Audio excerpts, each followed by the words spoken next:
Good afternoon. The big story this midday continues to be our weather. We've got yet another air quality alert in place now because of the wildfires in Canada. Plus, more storms could linger through today, just as many navigate damage from yesterday's severe weather. It's calm outside right now, but the storms rolled through the metro late last night, leaving a mess in some places. One downed tree that we know of came with an extremely close call in Minneapolis. Take a look at this new video from our crew. If we can roll it up, there we go. You can see a tree crushed a car with a teen boy inside, sitting in the driver's seat, and he had to be taken out. That teen's family said the tree just missed him while he sat in the driver's seat of that car, and he is recovering with minor injuries at the hospital, we're told. Right now, we're waiting on an update from police. Power outages were a problem for about 400 people this morning. For a few unlucky folks, they're still facing power problems. Here's a live map from Xcel Energy showing more than 400 customers still without power this afternoon. Xcel will update this page to post estimates of when power will likely be restored. We want to make sure that you're prepared for what weather we can expect now and going into the weekend. Here's Guy with a look at your forecast.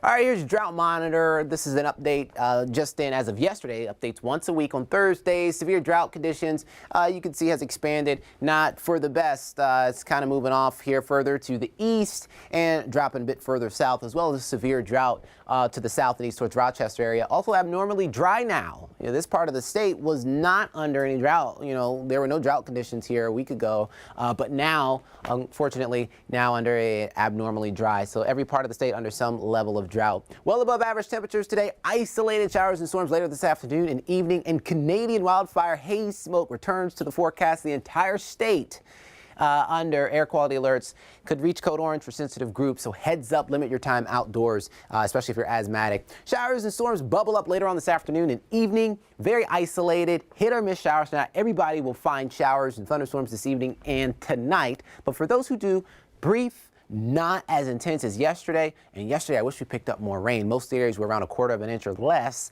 but yesterday just brought a lot of hail. Temperatures today making it to the upper 80s and low 80s for northern Minnesota. Tonight, you have temps in the 60s and 70s to start, so a little warm tomorrow morning. Thank you, Guy. In the last few hours, traffic has opened up back on I-94 West after this semi rolled over near Afton. We reached out to the State Patrol. They said the semi was the only car involved and no one was hurt. At last check, some troopers and others were on the scene working to clear that crash. Well, an iconic bar in North Minneapolis is remembering a mother killed in a car crash in Robbinsdale this week. Tooties is organizing donations and cards to give the family of Emily Girding. She was a server there and a longtime customer. Girding, a mother of two, was killed by a driver fleeing police through a Robbinsdale neighborhood last weekend. She was just nice. She had two little girls, and one time her husband came in with the two little girls, and they were just delightful. I mean, it's hit all of us really hard. Her husband was in the car and survived, but is still in the hospital. The Girdings have a 6-year-old and an almost 3-year-old who were not in the car at the time of that crash. A GoFundMe has raised more than $160,000 to help the family cover medical and funeral expenses. If you want a link for that, it can be found at KARE11.com. This afternoon, Delta Airlines employees are set to rally at MSP International. Workers are calling on the airline to allow a free and fair union election. 45,000 employees nationwide are planning to organize similar rallies. This one begins at 3 p.m. and the departures level at Terminal 1. Now, in 2 hours, Target Field will transform from baseball diamond to concert stage with some superstar rock bands. Day one of TC Summerfest, featuring The Killers, The Flaming Lips, Death Cab for Cutie. That kicks off when doors open at 2:30, and you can still find one-day passes online for $74. We have a guide and a link to all other concerts happening this summer on KARE11.com. That is it for now. We'll have an update on weather and local news in just 30 minutes.